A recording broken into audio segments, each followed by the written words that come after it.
What's up, y'all? I'm here in Mexico City. Join me today as we uncover the top 7 best attractions to visit here in North America's largest city. Let's go.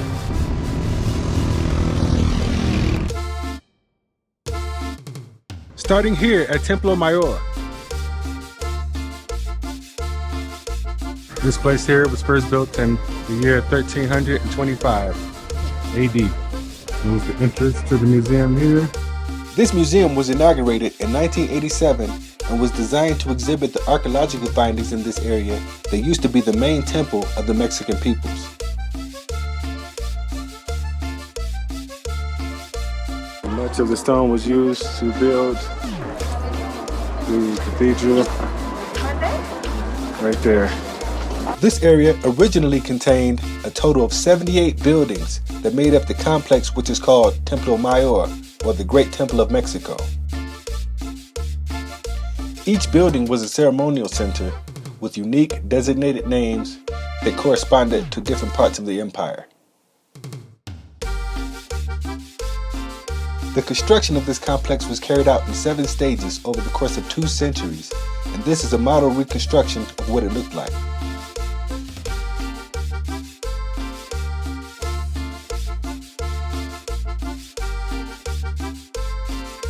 Over 100 ritual caches containing thousands of objects have been found associated with Templo Mayor.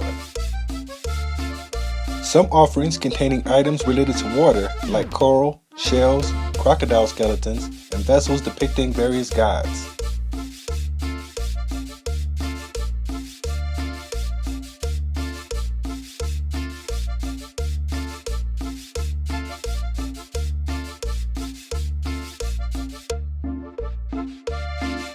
The entire Templo Mayor enclosure contained an area of approximately 62 acres that was located in the center of the island of Teotihuacan, the capital of the Mexican Empire, which during the Spanish domination, Mexico City was founded on.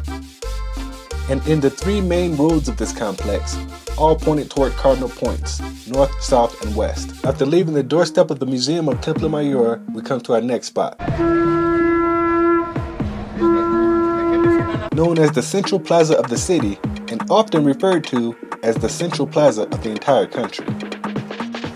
Now we're here in the center of the Chapecoto Plaza.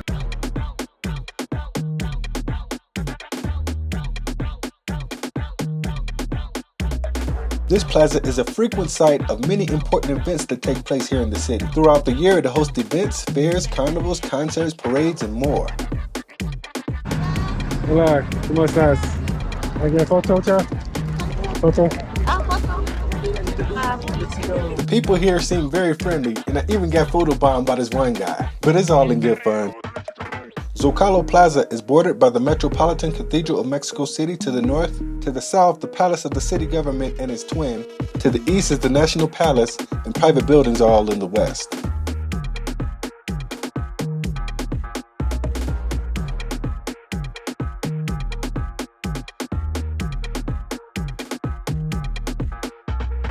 Many efforts have been made to revitalize this historic city center. The Zocalo has become the culmination point of much contemporary Mexican culture, politics, and expression.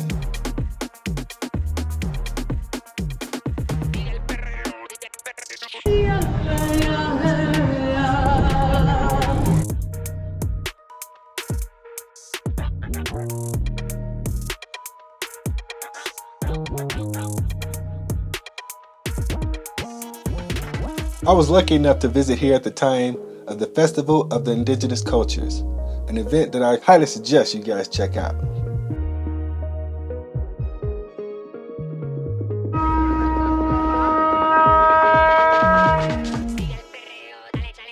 At this event, you can witness several ceremonies of many indigenous rituals.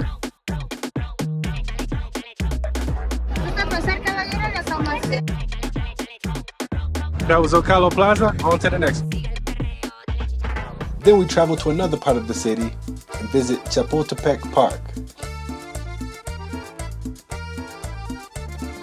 Now we're here at Chapultepec Castle.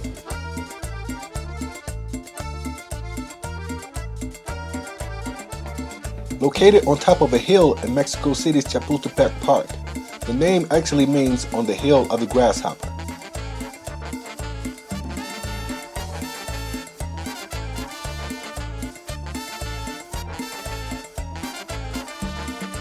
site of the hill was a sacred place for Aztecs, and the buildings on top of it served several purposes during its history, including serving as a military academy, imperial residence, presidential residence, and an observatory.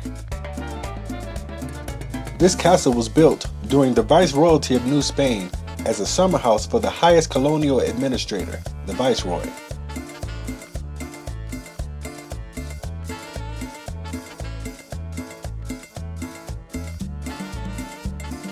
It was given various uses, from a gunpowder warehouse to a military academy, and is one of the only royal palaces in North America that was inhabited by monarchs.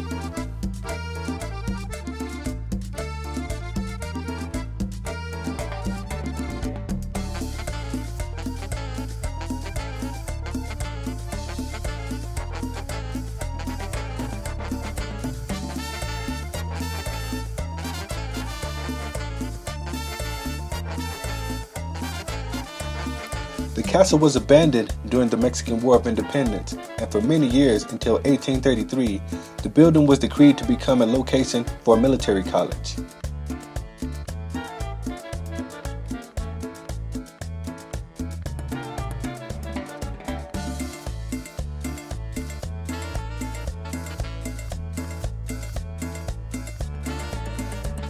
For cadet training, a sequence of several structural modifications had to be done, including the addition of the watchtower known as the Tall Knight.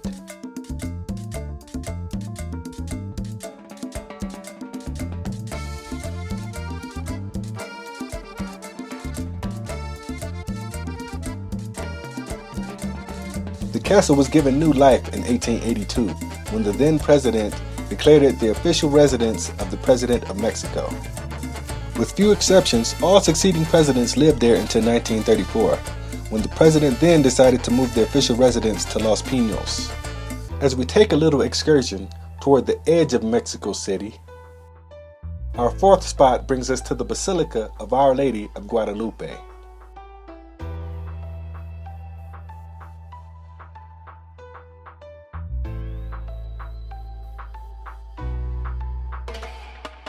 This place is considered to be one of the most important pilgrimage sites of Catholicism, being visited by several million people every year, and is only second to the Vatican.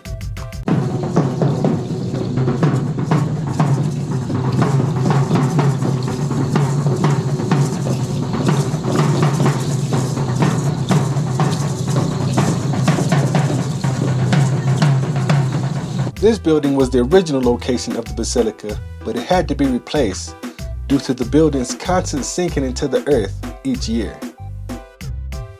The new construction was built on much more solid ground.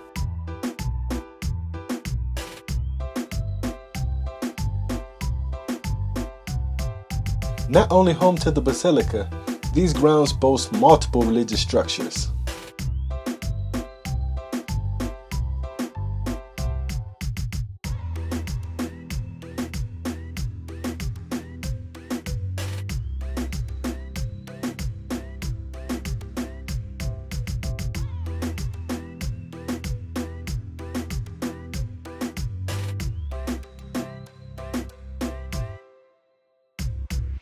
Lavishly decorated in neoclassical style, many of these monuments hold a special place in the hearts of the people of Mexico.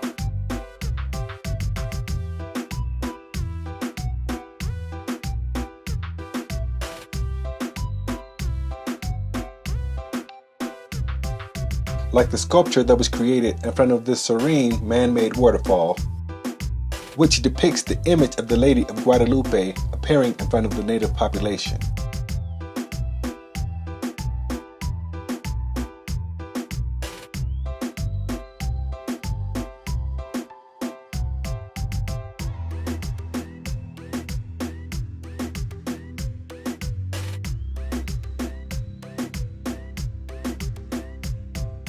As the largest pilgrimage site in all of Mexico, many people come here to bring offerings and pay respect to the Lady of Guadalupe. As we continue our tour of Mexico City, we venture back toward the center and stop at the National Museum of Anthropology.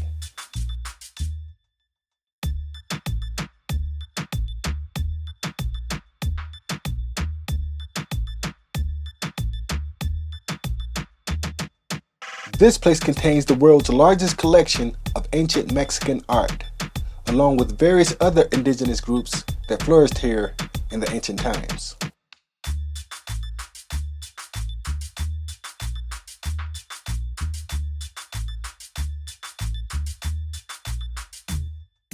This map is one example of various civilizations that flourished throughout Mesoamerica.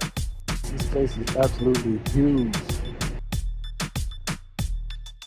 One in particular is called the Olmec, which is considered to be the mother civilization in Mesoamerica, as it is the oldest, beginning somewhere around the 2nd millennium BC.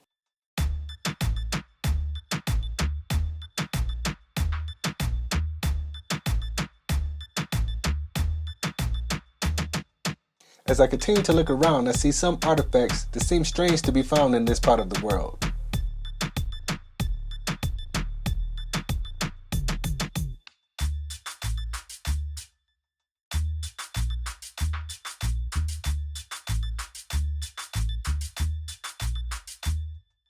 This is the Olmec culture that emerged here in Mesoamerica. They were among the first groups to come here to this part of the world, somewhere around 1000 BC.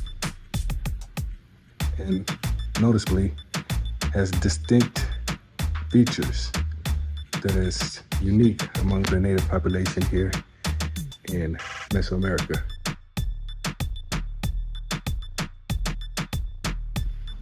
Very unique culture, Olmec. I think it's amazing to see these ancient objects that had so much influence just starting to emerge here in the present day. So that was the National Museum of Anthropology. On to the next one. Which brings us to one of North America's most famous theme parks, but it's known here as the Six Flags of Mexico.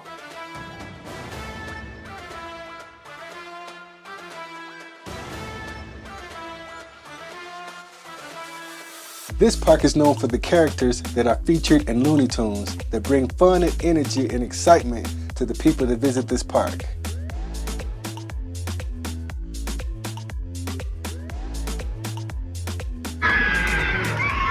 Including high-speed, high-octane roller coasters that are located throughout this park. Named after many characters in the DC Comics universe, such as Superman and Batman, some of these guys you might see walking throughout the park, along with other rides from other DC comic icons such as Supergirl, and of course, the one and only Amazonian Queen Warrior, Wonder Woman.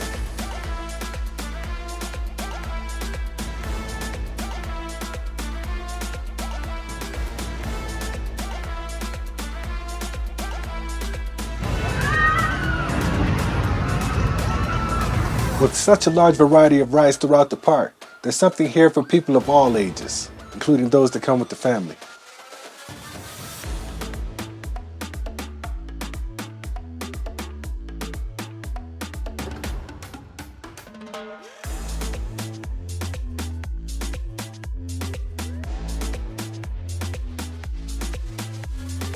This place has great hospitality with characters that are fun and friendly, and eager to greet guests and make them feel right at home.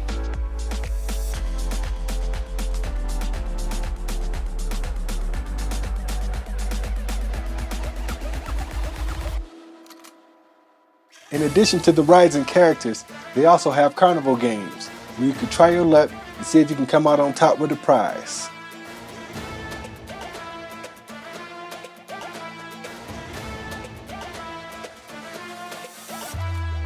As you can see, this theme park has a little bit of something for everybody, including seeing some of your favorite comic characters as you walk around the park.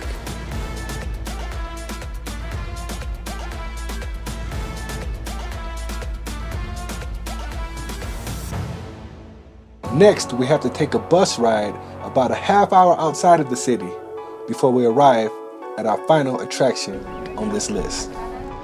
Yeah.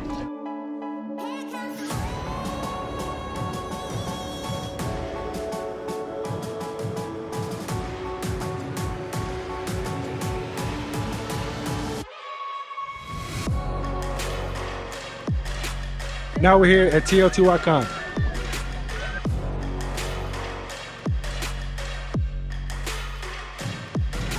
known by the locals as the place where the gods were made, or the city of the gods. So Teotihuacan was the cultural center for the Aztec Empire, but it was actually built before the Aztec Empire. In fact, this area was already ancient ruins by the time the Aztecs reached this location. Being built between 200 and 600 AD, as shown through excavations that have been done near the Pyramid of the Moon.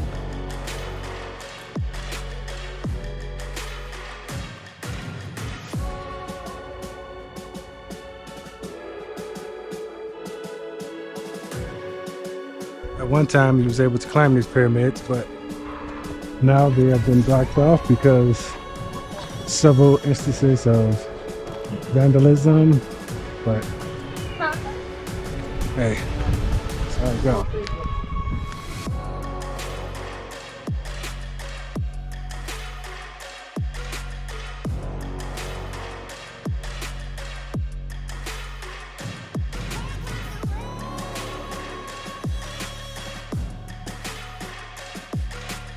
As you can see, it's like dozens of pyramids out here, you know. I think they're more like altars rather than pyramids. The Aztec called this is the place of the gods. And I can definitely see how they can get that notion based on all of these different altars that was placed here in like the central area. But you still have the Pyramid of the Moon there, and also the Pyramid of the Sun in this direction. Tony, this place is much bigger in person. Huge complex, as you can see. This is the Street of the Dead. Let's make our walk down toward the Pyramid of the Sun, which is right over there. The Pyramid of the Sun is indeed the largest structure in Teotihuacan, and the second largest in Mesoamerica, and also the third largest pyramid in the world, with a base that measures approximately 720 by 760 feet and a height that rises to exactly 216 feet above ground level.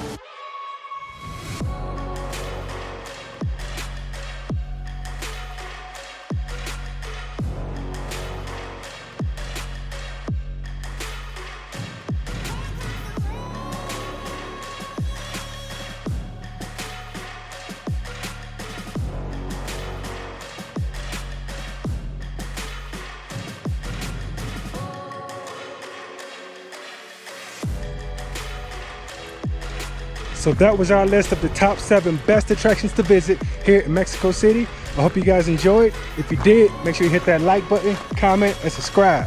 And until next time, peace.